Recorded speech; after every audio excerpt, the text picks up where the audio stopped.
ወፍ መኖሪያ ጎጆዋን ለመስራት 2 ቀን ይበቃታል። አይጥ ጉድጓዷን ለመቆፈር ከ1 ቀን በላይ አትፈልግም። ምጡቅ አእምሮ አለኝ የሚለው የሰው ልጅ ግን 30 ዓመት ሙሉ እንደ ባሪያ ሰርቶ የጎኑን ማረፊያ ጎጆ መቀለስ አይችልም።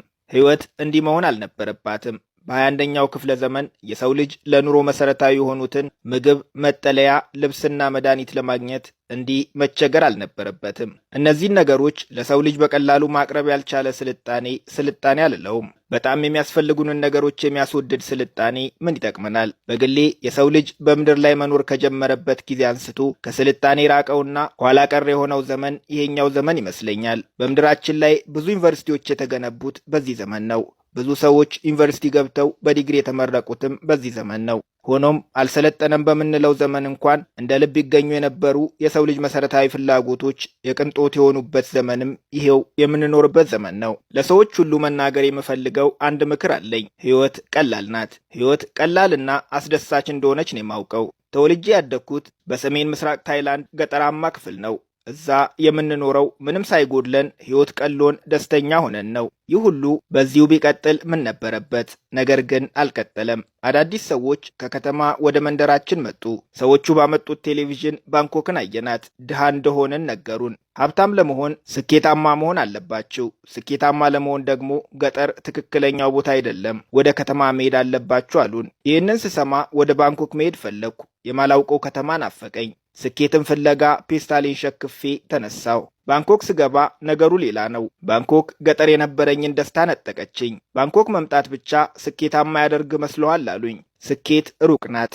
ልደርስባት ከፈለክ መጀመሪያ ጎብዘ ተማር፣ ቀጥሎም ጠንክረ ስራ አሉኝ። ትምህርት ቤት ገባው። ከትምህርት ስመለስ በቀን ለ8 ሰዓት መስራት ጀመርኩ። ይህም ሆኖ በገጠር እንደ ልብ እጫወትበት የነበረው ምግብ እዚህ የለም። ተምሬና ሰርቼ ቤት ስገባ የምበላው ይርበኛል። የምኖርበት ቤት የለኝም። እኔና መሰሎቼ ለፍተን በምናገኛት ትንሽዬ ገንዘብ የተከራየናት ቤት እጅግ ጠባብ በመሆኗ ተፋፍገን የምንተኛው። ራሴን መጠየቅ ጀመርኩ። ስኬታማ ለመሆን ጠንክሬ በሰራው ቁጥር ሕይወት ለምን የበለጠ እየከበደች መጣች? በጥረቴ ልክ ሕይወት እየቀለለችኝ ካልመጣች የሆነ ልክ ያልሆነ ነገር አለ ብዬ አመንኩ። በትምህርቴ ገፍቼ ዩኒቨርሲቲ ገባው። የዩኒቨርሲቲ ሕይወት በጣም ከባድ ነው። ሲጀመር ትምህርቱ አሰልቺ ነው። በዩኒቨርሲቲ ያሉ የአብዛኞቹን ፋኩልቲዎች ኮርሶች ለመመልከት ሞክሬያለሁ። የሚያንጽና ለማህበረሰብ ጥቅም የሚያስገኝ ትምህርት ማግኘት አልቻልኩም። አርኪቴክቸር ወይም ኢንጂነሪንግ ብትማሩ ተመልሳችሁ ስትመጡ ተፈጥሮን እያጠፋችሁ ኮንክሪት ነው የምትገነቡት። የእርሻ ሳይንስ ብትማሩ በሰላም ምርት ይሰጥ የነበረን አፈርና ውሃ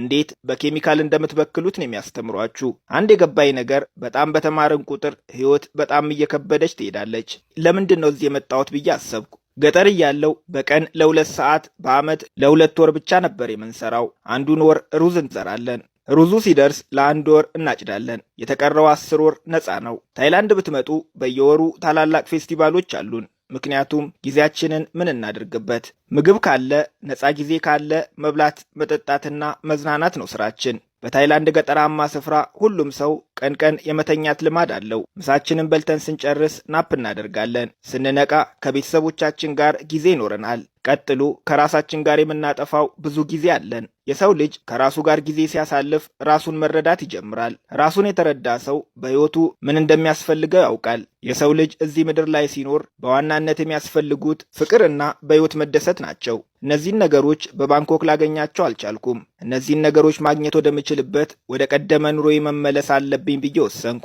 ወደ ገጠር ተመልሼ የእርሻ ሥራ ጀመርኩ። ቤተሰቦቼ 6 ናቸው።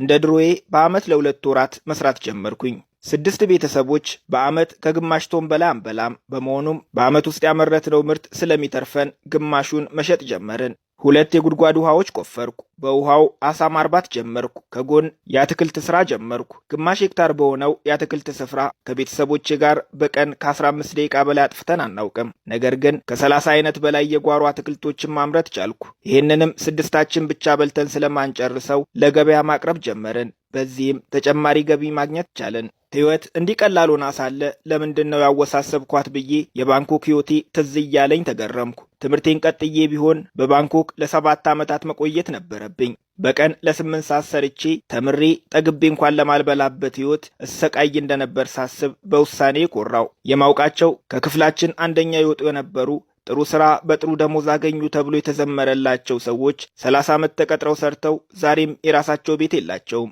በደህና ጊዜ ትምህርቴን አቋርጬ ገጠር የገባሁት እኔ ዲግሪ ሳይኖረኝ እነሱ ጥሩ የሚሉት ስራ ሳይኖረኝ ቀኑን ሙሉ መስራት ሳይጠበቅብኝ የራሴን ቤት ለመገንባት የወሰደብኝ ጊዜ 3 ወር ብቻ ነው። ከጓደኛዬ ጋር ሲነጻጸር እሱ ዛሬም የቤት ባለቤት ስለመሆን ሲጨነቅ እኔ 29 ዓመት ከ9 ወር ነፃ ጊዜ አለኝ ማለት ነው። ህይወት ቀላል ነው የምለው ለዚህ ነው። በ3 ወር መገንባት የምትችለው ቤት 30 ዓመት ሙሉ እንዲያስጨንቅ ከፈቀድክ በገዛ እጅ ህይወትን እያከበድካት ነው ማለት ነው። በየዓመቱ አዳዲስ ቤት እገነባለሁ። አሁን ላይ ጭንቀቴ እንዴት ነው የቤት ባለቤት የመሆነው ሳይሆን ዛሬ ደግሞ የትኛው ቤት ነው የማድረው የሚል ነው። ሌላው የባንኮክ ነዋሪዎችን ህይወት የሚያከብደው አለባበስ ነው። መጀመሪያ ቆንጆ አይደለንም ብለው ያስባሉ።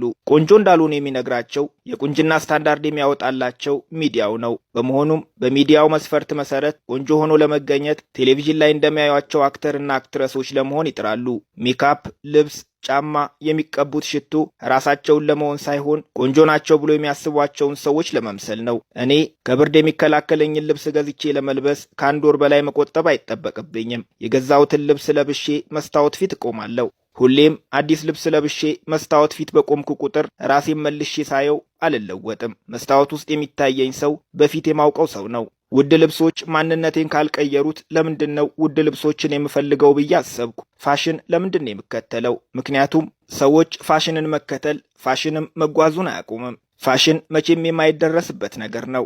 የማንደርስበትን ነገር ለምን እንከተላለን? እስኪ በያለንበት እንቁምና በምንከተለው ነገር ሳይሆን ባለን ነገር ደስተኛ እንሁን። ፋሽን ብቻ ሳይሆን በሕይወታችን የምንገዛውን ምንም አይነት ነገር መግዛት ያለብን ወድጄዋለሁ ወይ ብለን ሳይሆን ያስፈልገኛል ወይ ብለን መሆን አለበት። ወደ ገጠር ሲሄድ ሁሌም የሚያስጨንቀኝ ነገር ቢኖር ብታመም የት እታከማለሁ የሚል ሐሳብ ነው። ገጠር ሲሄድ የገባኝ ግን ህመሞች ሁሉ የስህተቶቻችን ውጤት ናቸው። የምንታመመው ማድረግ የሚገባንን ባለማድረጋችን ወይም ማድረግ የሌለብንን በማድረጋችን ነው። እነዚህን ነገሮች ማወቅ ከብዙ በሽታዎች ይከላከላል። ህመሙ ቢከሰት እንኳን በገጠር እነዚህን ህመሞች ለመፈወስ የሚሆኑ በቂ እውቀቶች አሉ።